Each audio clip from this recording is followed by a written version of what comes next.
Hello and welcome back to Content Collective. I'm Josh and today I'm bringing you a book called The Alchemist by Paolo Coelho. Coelho? I'm not too sure how you pronounce that surname. Anyway, this novel follows a shepherd called Santiago.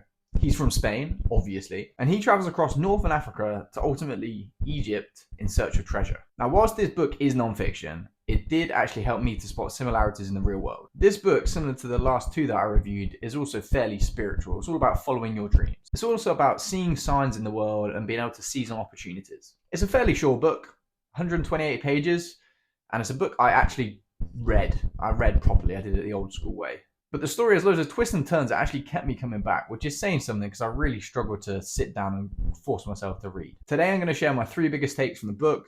If you like the sound of it, there'll be a link to it in the description. The first thing that I want to share is that this book is all about following your personal legend, following your dream. Our little shepherd Santiago dreams of treasure, literally has dreams of finding treasure in Egypt. And then one day he thinks, fuck it, I'm going to go in search of it. He sells his flock of sheep and heads to Africa. He sells the lot. He burns the boats and he embarks on his trail. There is no turning back. Now, the book insinuates that we all have a personal legend that we need to fulfill. There's that thing inside of us that we all really want to do, but we're just scared to take the leap. It's that thing in your heart that you want to do. Following your heart is a massive thing in this book. It's basically saying that your heart is the compass for where you need to go to be able to fulfill your personal legend. Now, the personal legend, whilst it is personal, isn't a selfish pursuit. In the book, for example, Santiago ends up getting a job at a crystal merchant. The business is struggling, but when he comes in, he's able to help turn it around. And he's not the only one benefiting from this. The crystal merchant himself is getting a benefit. And basically, if we're able to follow our personal legend, we're more likely to be able to help others around us too.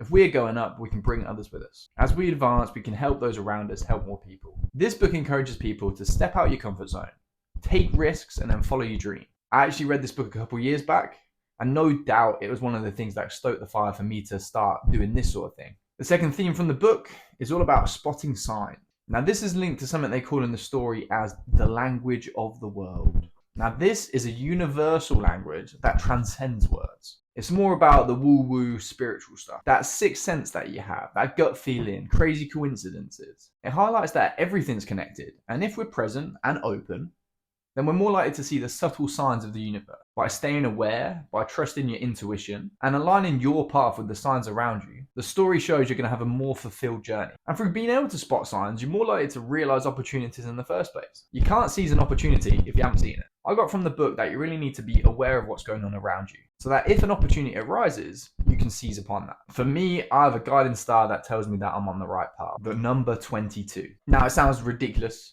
but I have seen this number everywhere. Countless occasions, the most random circumstances. Usually after I've had a specific thought that I need to be doing something. Or sometimes even when I've been a bit down and I just need a bit of a sign to perk me up. The number 2 always comes in clutch. I know it sounds crazy, but this has happened far too many times in so many instances that it just can't be coincidence. So whenever I see the number 22, I know I'm on the right path, I'm following that right journey. I won't bore you with too much more of that, but it means so much to me, it's the only tattoo I've got. Comment below if you've got a number that you see everywhere that lets you know you're on the right path.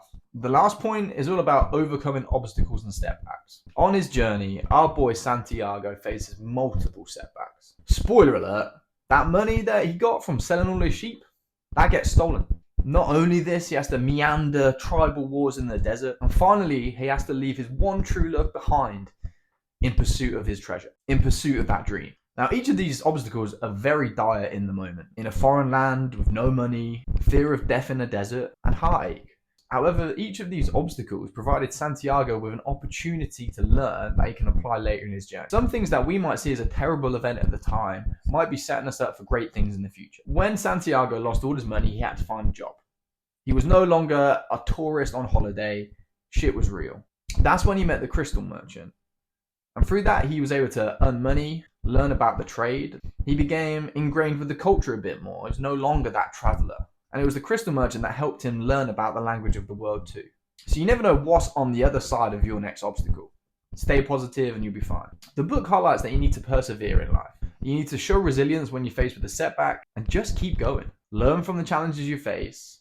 Show courage in spite of the setbacks. Adapt to the challenges around you. And ultimately, just keep moving forward. Things suck sometimes. Wallowing in it won't get you anywhere. You can have a little wallow depending on the obstacle, but you have to stay positive. trust in the journey, and move forward in pursuit of your personal legend. So that's it. That's my 3 takes from The Alchemist. A short novel about a shepherd boy from Spain in search of treasure, learning the language of the world, overcoming obstacles, and ultimately finding out the real treasure was inside him all along. Thanks for watching. I'll catch you on the next video.